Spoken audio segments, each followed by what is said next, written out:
Good morning. നമുക്കൊരു ലഡു ഉണ്ടാക്കിയാലോ. ദീപാവലിയല്ലേ. Deepavali special ആയിട്ട് ഒരു റവ ലഡു. സാധാരണ റവ ലഡു അല്ല കേട്ടോ. സാധാരണയിൽ നിന്ന് വ്യത്യസ്തമായി കുറച്ച് അധികം പ്രത്യേകതകളുള്ള ഒരു റവ ലഡു ആണ്. പ്രോസസ്സൊക്കെ വ്യത്യാസമാണ്. നിങ്ങൾ സാധാരണ ഉണ്ടാക്കുന്ന റവ ലഡുവിനേക്കാൾ എൻറ്റയർലി ഡിഫറെൻ്റ് ആയിട്ടുള്ള റവ ലഡു. അപ്പോൾ ഈ റവ ലഡു ഇങ്ങനെ ഉണ്ടാക്കി നോക്കിയില്ലെങ്കിൽ ഉറപ്പായിട്ടും ട്രൈ ചെയ്ത് നോക്കുക. അതിനുശേഷം നിങ്ങളുടെ അഭിപ്രായങ്ങൾ എന്നെ അറിയിക്കുകയും വേണം കേട്ടോ. അപ്പോൾ എങ്ങനെയാണ് നമുക്ക് നമ്മുടെ വ്യത്യസ്തമായിട്ടുള്ള രീതിയിലുള്ള ഈ റവ ലഡു തയ്യാറാക്കുന്നത് നോക്കാം. നമുക്ക് നമ്മുടെ ഇൻഗ്രീഡിയൻസ് നോക്കാം. ഞാനിപ്പോൾ 1 കപ്പ് റോസ്റ്റഡ് റവ എടുത്തിട്ടുണ്ട്. അതിലേക്ക് 1/2 കപ്പ് പൊടിക്കാത്ത പഞ്ചസാര എടുത്തിട്ടുണ്ട് കേട്ടോ. പൊടിച്ച പഞ്ചസാരയാണെങ്കിൽ 1 കപ്പ്, പൊടിക്കാത്ത പഞ്ചസാരയാണെങ്കിൽ 1/2 cup. 2 tablespoon desiccated coconut അത് ചേർക്കണം. ചേർത്താലാണ് ടേസ്റ്റ് ഉണ്ടാവുക.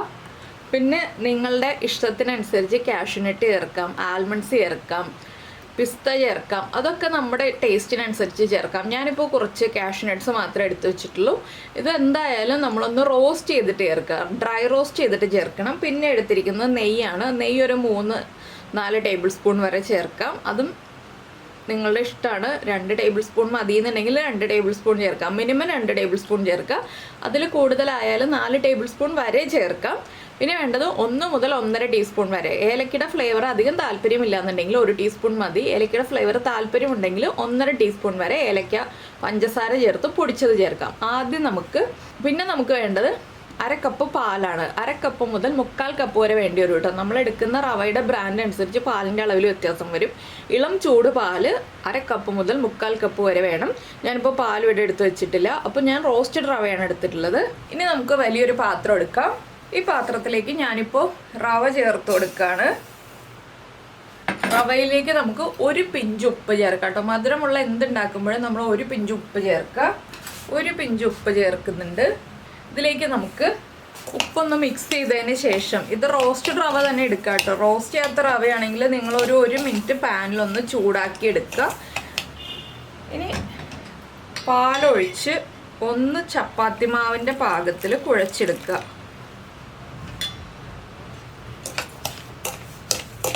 ഞാൻ പറഞ്ഞല്ലോ പാലിൻ്റെ അളവിൽ വ്യത്യാസം വരാം. അപ്പോൾ നമ്മൾ പാലും റവയും ഉപ്പും ചേർത്ത് കുഴച്ചെടുത്തിട്ടുണ്ട്. ഇതിലേക്ക് നമുക്ക് 2 ടീസ്പൂൺ നെയ്യ് ചേർത്ത് കൊടുക്കാം. ഇനി നെയ്യും കൂടി ചേർത്തൊന്ന് കുഴച്ചിട്ട് ഒരു 15 മിനിറ്റ് നമ്മൾ റെസ്റ്റ് ചെയ്യാൻ വയ്ക്കുക കേട്ടോ. നന്നായിട്ടൊന്ന് കുഴച്ച് നമ്മൾ സോഫ്റ്റ് ആയിരിക്കണം തൊടുമ്പോൾ. ആ പാകത്തിൽ കുഴച്ചെടുക്കുക. നെയ്യും കൂടി ചേർത്ത് നമുക്കൊന്ന് കുഴച്ചെടുക്കാം. അപ്പോൾ നമ്മൾ നമ്മുടെ നെയ്യും കൂടി ചേർത്ത് കുഴച്ചത് ആ ബോൾ ഷേപ്പിലാക്കി വെച്ചിട്ടുണ്ട്. ഇനി ഇതൊരു 15 മിനിറ്റ് റെസ്റ്റ് ചെയ്യാൻ വയ്ക്കാം. അതിനുശേഷം നമുക്ക് ഇതിൻ്റെ ബാക്കി കാര്യങ്ങൾ നോക്കാം. ഈ സമയത്ത് നമുക്ക് അടുത്തതായിട്ട് നമ്മൾ ചെയ്യാൻ പോകുന്നത് മിക്സിയുടെ ജാറിലേക്ക് നമ്മൾ എടുത്ത് വെച്ചിരിക്കുന്ന പഞ്ചസാര. നിങ്ങളുടെ കയ്യിൽ പഞ്ചസാര പൊടിച്ചതാണെങ്കിൽ വീണ്ടും പൊടിച്ചെടുക്കേണ്ട ആവശ്യമില്ല. ഇല്ലെങ്കിൽ 1/2 കപ്പ് പഞ്ചസാര എടുത്തൊന്ന് പൊടിച്ചെടുക്കുക. ഇതൊക്കെ നമ്മൾ റവ കുഴച്ച് കഴിഞ്ഞിട്ട് ചെയ്യേണ്ട കാര്യങ്ങളാണ് കേട്ടോ. അപ്പോൾ നമ്മൾ പഞ്ചസാര പൊടിച്ചു വെച്ചു. വീണ്ടും ഒരു പാൻ വെച്ചിട്ടുണ്ട്. ഞാൻ ഡ്രൈ റോസ്റ്റ് ചെയ്യാനാണ് കാഷ്യൂനട്ട്. ആൽമണ്ട്സ് ഉണ്ടെങ്കിൽ ആൽമണ്ട്സും ഇതുപോലെ തന്നെ ഡ്രൈ റോസ്റ്റ് ചെയ്തെടുക്കുക. ഒരുപാട് കളർ മാറുന്നത് വരെ ഡ്രൈ റോസ്റ്റ് ചെയ്യരുത് കേട്ടോ. ചെറുതായിട്ടൊന്ന് ചൂടാവാനേ പാടുള്ളൂ. ആൽമണ്ട്സ് ചേർക്കുന്നുണ്ടെങ്കിൽ ആൽമണ്ട്സും കാഷ്യൂനട്ടും ഒരുമിച്ച് ചേർത്തിട്ട് ഒന്ന് ചൂടാക്കി എടുക്കുക. പിന്നെ നിങ്ങൾക്ക് ഈ ഒരു സ്റ്റേജ് ഒഴിവാക്കണമെങ്കിൽ ഒഴിവാക്കാം കേട്ടോ. ഇതും കൂടി ചേർത്തിട്ട് ചെയ്യുമ്പോൾ അതിൻ്റേതായിട്ടുള്ള ഒരു ടേസ്റ്റ് കൂടുതലുണ്ടാവും. കാഷ്യൂനട്ട് വെറുതെ പുറമെ വെച്ച് കൊടുത്താൽ മതി എന്നുണ്ടെങ്കിൽ അങ്ങനെ ചെയ്യാം. ഇല്ലാന്നുണ്ടെങ്കിൽ ഇതും കൂടി ചേർത്തിട്ട് ചെയ്യുമ്പോൾ ആ ഒരു ടേസ്റ്റ് കൂടുതലുണ്ടാവും. അപ്പോൾ ഞാൻ ഫ്ലെയിം ഓഫ് ചെയ്യാണ്. ഇത്രയും സമയം കുറച്ച് സെക്കൻഡ്സേ ചൂടാക്കുന്നുള്ളൂ. ഒരു 1/2 മിനിറ്റൊക്കെ ചൂടാക്കുന്നുള്ളൂ. ഇനി പാനിൻ്റെ ചൂടിലിരുന്നിട്ട് ഒന്നുകൂടി ഒന്ന് ഇളക്കി കൊടുക്കുന്നുണ്ട്. ഇനി ഈ ചെറിയ ചൂടോടുകൂടി നമ്മളൊന്ന് ഒരു തരിതരിപ്പോടുകൂടി ഒന്ന് പൊടിച്ചെടുക്കുന്നുണ്ട്. ഒന്ന് പൾസ് ചെയ്തെടുക്കാം മിക്സിയുടെ ജാറിൽ. നന്നായിട്ട് പൊടിക്കണ്ട. ഞാനിതൊന്ന് തരിതരിപ്പായിട്ടൊന്ന് പൊടിച്ചെടുക്കട്ടെ. അപ്പോൾ ഇതാ നമ്മൾ കാഷ്യൂനട്ട് ഇതുപോലെ ഒന്ന് പൊടിച്ചെടുത്തിട്ടുണ്ട്. ഒരുപാട് പീസുകളായിട്ടുമില്ല, കുറച്ച് പൊടിഞ്ഞിട്ടുമുണ്ട്. ഇത് നമുക്ക് മാറ്റി വയ്ക്കാം. ഇനി നമുക്ക് നമ്മുടെ റവ കുഴച്ചത് റെഡി ആയിട്ടുണ്ട്. അതൊന്ന് പരത്തിയെടുക്കാം. ഇപ്പോൾ നമ്മുടെ റവ കുഴച്ച് വെച്ചിട്ട് 15 മിനിറ്റ് കഴിഞ്ഞു. ഇനി നമുക്ക് ചെറിയ 2-3 ബോൾസ് ആക്കിയിട്ടൊന്ന് പരത്തിയെടുക്കാം. പൊടിയൊന്നും ഇടണ്ട കേട്ടോ. വെറുതെ ഒരു പൂരിയേക്കാൾ കുറച്ചുകൂടി തിക്കായിട്ട് നമ്മുടെ ബട്ടൂരയുടെ ഒരു തിക്നെസ്സിലൊന്ന് പരത്തിയെടുക്കുക. അപ്പോൾ ഞാനിതൊന്ന് പരത്തിയെടുക്കട്ടെ. അപ്പോൾ നമുക്കിത് പരത്തിയെടുക്കാം. ചെറിയൊരു തിക്നെസ്സിൽ ഇങ്ങനെ ഷേപ്പ് ഒന്നും നോക്കണ്ട കേട്ടോ, ഷേപ്പ്ലെസ് ആയിട്ടാണെങ്കിലും പരത്തിയെടുത്താൽ മതി. അപ്പോൾ ഞാൻ എന്താ ഇതുപോലെ പരത്തിയെടുത്തിട്ടുണ്ട്. ഇതുപോലെ പരത്തിയിട്ട് നമ്മൾ ഇടയ്ക്കിടയ്ക്ക് ഇങ്ങനെ ഒന്ന് എടുത്ത് മറിച്ചിട്ടിട്ട് പരത്തുക കേട്ടോ. അപ്പോൾ നമ്മൾ പൊടി ഇടാത്തതിൻ്റെ ആ ഒരു പ്രശ്നം വരില്ല. നമ്മളിങ്ങനെ റോൾ ചെയ്തതിന് ശേഷം വീണ്ടും ഒന്ന് എടുക്കുക, തിരിച്ചിട്ട് കൊടുക്കുക, വീണ്ടും റോൾ ചെയ്യുക, തിരിച്ചിട്ട് കൊടുക്കുക. അങ്ങനെ റോൾ ചെയ്ത് തിരിച്ചിട്ട് കൊടുത്ത് നമുക്ക് പൊടിയില്ലാതെ പരത്തിയെടുക്കാം. എന്താണെന്ന് വെച്ചാൽ നമ്മൾ നെയ്യ് ചേർത്ത് കുഴച്ചതുകൊണ്ട് നമുക്ക് പരത്തിയെടുക്കാൻ ബുദ്ധിമുട്ടുണ്ടാവില്ല പൊടിയിടാതെ. അപ്പോൾ ഞാൻ എന്താ ഈ ഒരു തിക്നെസ്സിലാണ് പരത്തിയെടുക്കുന്നത്. ഇത്രേ പരത്തുന്നുള്ളൂ കേട്ടോ. ഈ ഒരു തിക്നെസ്സിൽ പരത്തിയെടുത്തിട്ടുണ്ട്. ഇനി നമുക്കിതൊന്ന് പാനിലേക്കിട്ട് ചൂടാക്കി എടുക്കണം. അപ്പോൾ ഇതുപോലെ അടുത്ത ബോളും കൂടി ഞാൻ പരത്തിയിട്ടാണ് ചൂടാക്കി എടുക്കാൻ പോകുന്നത്. അപ്പോൾ ഞാനൊരു പാൻ വെച്ചിട്ടുണ്ട്. പാൻ ചൂടായി വരുമ്പോൾ നമ്മൾ പരത്തി വെച്ചിരിക്കുന്ന ഈ ഷീറ്റ് ഇട്ട് കൊടുക്കുക. ലോ ഫ്ലെയിമിൽ വെച്ചിട്ട് കുക്ക് ചെയ്തെടുക്കുക. 2 സൈഡും കുക്ക് ചെയ്തെടുക്കുക. അപ്പോൾ നമ്മുടെ റവ ദോശ എന്ന് പറയാം, റവ ചപ്പാത്തി എന്ന് പറയാം, ഒരു സൈഡ് കുക്കായി വന്ന് തുടങ്ങിയിട്ടുണ്ട്. നമുക്ക് ഒന്ന് മറിച്ചിടാം. ഇതുപോലെ 2 സൈഡും കുക്കായി ചെറിയ ബ്രൗൺ സ്പോട്ട്സ് വരില്ലേ നമ്മുടെ ചപ്പാത്തിയിൽ വരുന്ന പോലെ, അത് വരുന്ന ആ ഒരു സമയം വരെ നമ്മളൊന്ന് കുക്ക് ചെയ്തെടുക്കാം കേട്ടോ. ഹൈ ഫ്ലെയിമിൽ കുക്ക് ചെയ്തെന്ന് മാത്രമേ ഉള്ളൂ. അപ്പോൾ ഞാൻ ആ ബ്രൗൺ സ്പോട്ട്സ് വരുമ്പോൾ കാണിച്ചു തരാം. ഇപ്പോൾ കണ്ടോ, ഇതാണ് ഞാൻ പറഞ്ഞ ബ്രൗൺ സ്പോട്ട്സ്. അപ്പോൾ നമുക്ക് ബാക്കിയുള്ള റവ ചപ്പാത്തികളും കൂടി ഇതുപോലെ കുക്ക് ചെയ്തെടുക്കാം. അതിനുശേഷം ചൂട് മാറിയിട്ട് ബാക്കിയുള്ള കാര്യങ്ങൾ പറയാം കേട്ടോ. അപ്പോൾ നമ്മൾ നമ്മുടെ കാഷ്യൂനട്ട് പൊടിച്ചെടുത്ത് അതേ ജാർ എടുത്തിട്ടുണ്ട്. അതിലേക്ക് നമ്മൾ ഉണ്ടാക്കിയ ചപ്പാത്തി ഉണ്ടല്ലോ, അതൊന്ന് ചെറുതായിട്ട് പീസുകളാക്കിയിട്ടുണ്ട്. ചെറിയ ചൂടോടുകൂടി ഒന്ന് പൊടിച്ചെടുക്കുക കേട്ടോ. അപ്പോൾ ഞാൻ ചെറിയ ജാറിൽ തന്നെ പൊടിക്കുന്നതെന്ന് വെച്ചാൽ കുറേ പാത്രം കഴുകണ്ടല്ലോ എന്ന് വെച്ചിട്ടാണ്.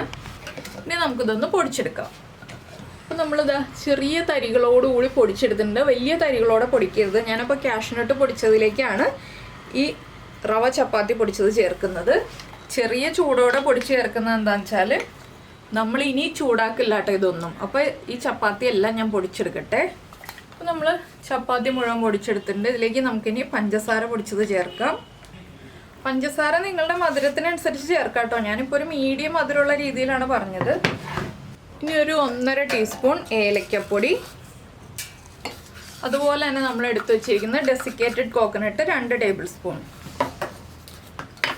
ഇതെല്ലാം ചേർത്ത് ആ ഇളം ചൂടോടുകൂടി തന്നെ നന്നായിട്ടൊന്ന് കുഴച്ചെടുക്കുക. കുഴയ്ക്കുമ്പോൾ തന്നെ നമുക്ക് ചെറുതായിട്ട് ഉരുട്ടിയെടുക്കാൻ പറ്റും. എന്താണെന്ന് വെച്ചാൽ പഞ്ചസാര പൊടിച്ചതൊക്കെ ചേർത്ത് മെൽറ്റായി വരുമ്പോൾ വേഗം കുഴയ്ക്കാൻ പറ്റും. പിന്നെ 1 ടീസ്പൂൺ നെയ്യും കൂടി നമുക്ക് ചേർക്കാം. 1, 1.5, 2 ടീസ്പൂൺ നെയ്യ് ചേർത്ത് കൊടുക്കാം കേട്ടോ. ഇതൊക്കെ ആ ഒരു ഇളം ചൂടിൽ തന്നെ ചെയ്യുക. ഇനി നമ്മളിങ്ങനെ ബോൾസ് ആക്കുമ്പോൾ ബോൾസ് ആവുന്നുണ്ടോ എന്ന് നോക്കുക. ബോൾസ് ആവുന്നില്ല എന്നുണ്ടെങ്കിൽ അതിനനുസരിച്ചാണ് നമ്മൾ നെയ്യ് ചേർക്കുന്നത്. ഞാനിപ്പോൾ നെയ്യ് ചേർത്തിട്ടില്ല, ചേർക്കാൻ പോകുന്നേ ഉള്ളൂ. മധുരം ഒന്ന് നോക്കാം. മധുരം കുറവാണെങ്കിൽ വീണ്ടും പഞ്ചസാര പൊടിച്ച് ചേർക്കാം കേട്ടോ. അപ്പോൾ ഞാൻ എന്താ നെയ്യ് ചേർക്കുകയാണ്. ഇനി നെയ്യും കൂടി ചേർത്ത് നമുക്ക് നന്നായിട്ടൊന്ന് കുഴച്ചെടുക്കാം. പിന്നെ നെയ്യ് ചേർത്ത് കുഴച്ചിട്ട് നിങ്ങൾക്ക് ബോൾസ് ആയിട്ട് കിട്ടുന്നില്ല എന്നുണ്ടെങ്കിൽ ഓരോ ഓപ്ഷനും കൂടി പറയാം കേട്ടോ. ഇളം ചൂട് പാലുണ്ടല്ലോ, ഇളം ചൂട് പാല് 1-2 ടീസ്പൂൺ ചേർത്ത് കൊടുക്കുക. എന്നിട്ട് കുഴച്ചാലും മതി. നെയ്യ് ചേർക്കാൻ താല്പര്യമില്ല എന്നുണ്ടെങ്കിൽ, നെയ്യ് ചേർക്കാൻ താല്പര്യമുണ്ടെന്നുണ്ടെങ്കിൽ അതാണ് കൂടുതൽ ടേസ്റ്റ്. ഇപ്പോൾ ഞാനൊരു 1 ടേബിൾ സ്പൂൺ പാലും കൂടി ചേർത്ത് മിക്സ് ചെയ്തു കേട്ടോ. കൂടുതൽ നെയ്യ് ചേർക്കണ്ടല്ലോ എന്ന് വിചാരിച്ചിട്ടാണ് ഞാൻ പാല് ചേർത്ത് മിക്സ് ചെയ്തത്. ഇനിയിപ്പോൾ നമുക്കിതുപോലെ ബോൾ ഷേപ്പ് ആക്കാം. ഞാനിപ്പോൾ കാഷ്യൂനട്ട് പൊടിച്ച് ചേർത്തതുകൊണ്ട് ഇതിലേക്ക് റേസിൻസ് ആണ് ആഡ് ചെയ്യാൻ പോകുന്നത്. റേസിൻസ് വെച്ചിട്ടൊന്ന് ഡെക്കറേറ്റ് ചെയ്യണം. നിങ്ങൾക്ക് ആൽമണ്ട്സോ പിസ്തയോ കാഷ്യൂനട്ട് തന്നെയോ അല്ലെങ്കിൽ റേസിൻസ് വെച്ചിട്ടോ ഡെക്കറേറ്റ് ചെയ്യാം. എനിക്ക് റേസിൻസ് അലർജി ആയതുകൊണ്ട് ഞാൻ ഇതുപോലെ ഉരുട്ടി വെക്കുന്നില്ല. രാജീവേട്ടൻ റേസിൻസ് മുകളിൽ വെച്ച് റെഡിയാക്കിക്കോളും. അപ്പോൾ ഞാനിതെല്ലാം ഉരുട്ടി കഴിഞ്ഞിട്ട് റെഡിയാക്കി കഴിഞ്ഞിട്ട് കാണിച്ചു തരാം കേട്ടോ ഇനി. അപ്പോൾ ഇതാ നമ്മുടെ റവ ലഡു ഒക്കെ റെഡി ആയിട്ടുണ്ട്. ഞാനിപ്പോൾ ചിരാത് കത്തിക്കാൻ സമയമില്ലാത്തതുകൊണ്ട് ഒരു ചെറിയ വിളക്ക് കൊളുത്തി വെച്ചു എന്നുള്ളൂ. ദീപാവലി അല്ലേ, ദീപാവലിയുടെ ആദ്യത്തെ റെസിപ്പി വയ്ക്കുമ്പോൾ ഒരു വിളക്കോടുകൂടി ഇരിക്കട്ടെ എന്ന് വിചാരിച്ചു. എന്താണെന്ന് വെച്ചാൽ രാത്രി 8:45 രാത്രി ചിരാത് കത്തിച്ച് വയ്ക്കുന്നത് ശരിയല്ലല്ലോ. അപ്പോൾ എന്തായാലും നിങ്ങൾക്ക് എല്ലാവർക്കും ഈ റെസിപ്പി ഇഷ്ടമായി എന്ന് വിചാരിക്കുന്നു. ഇഷ്ടമായി എന്നുണ്ടെങ്കിൽ ഒന്ന് ലൈക്ക് ചെയ്യാനും അതുപോലെ തന്നെ കമൻറ്റ് ചെയ്യാലോ. ഉറപ്പായിട്ടും ഇഷ്ടമായോ ഇല്ലയോ എന്ന്. ഇത്രയും ലഡു അല്ല കേട്ടോ, ഇനിയുണ്ട് ലഡു. ഞാനപ്പോൾ ഈ ഒരു പ്ലേറ്റിൽ ഇത്രയും ലഡു കൊള്ളുള്ളൂ, അതുകൊണ്ട് ഇത്രയും ലഡു വെച്ചുള്ളൂ എന്നേ ഉള്ളൂ. അപ്പോൾ എന്തായാലും ഈ റെസിപ്പി ഇഷ്ടമായി എന്നുണ്ടെങ്കിൽ ഉറപ്പായിട്ട് നിങ്ങൾ ലൈക്ക് ചെയ്യുക കേട്ടോ. പിന്നെ ഇഷ്ടമായിട്ടുണ്ടെങ്കിൽ ഒന്ന് ഉണ്ടാക്കി നോക്കുക ദീപാവലിക്ക് അല്ലെങ്കിൽ ദീപാവലിക്ക് മുന്നേ.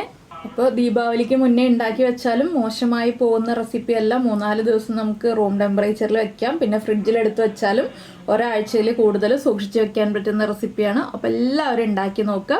പിന്നെ നമ്മുടെ വീഡിയോ ആദ്യമായിട്ട് കാണുകയാണെങ്കിൽ നമ്മുടെ വീഡിയോ പ്രസൻറ്റ് ചെയ്ത രീതിയൊക്കെ ഇഷ്ടമായി എന്നുണ്ടെങ്കിൽ നമ്മുടെ ചാനൽ ഒന്ന് സബ്സ്ക്രൈബ് ചെയ്ത് സപ്പോർട്ട് ചെയ്യണേ.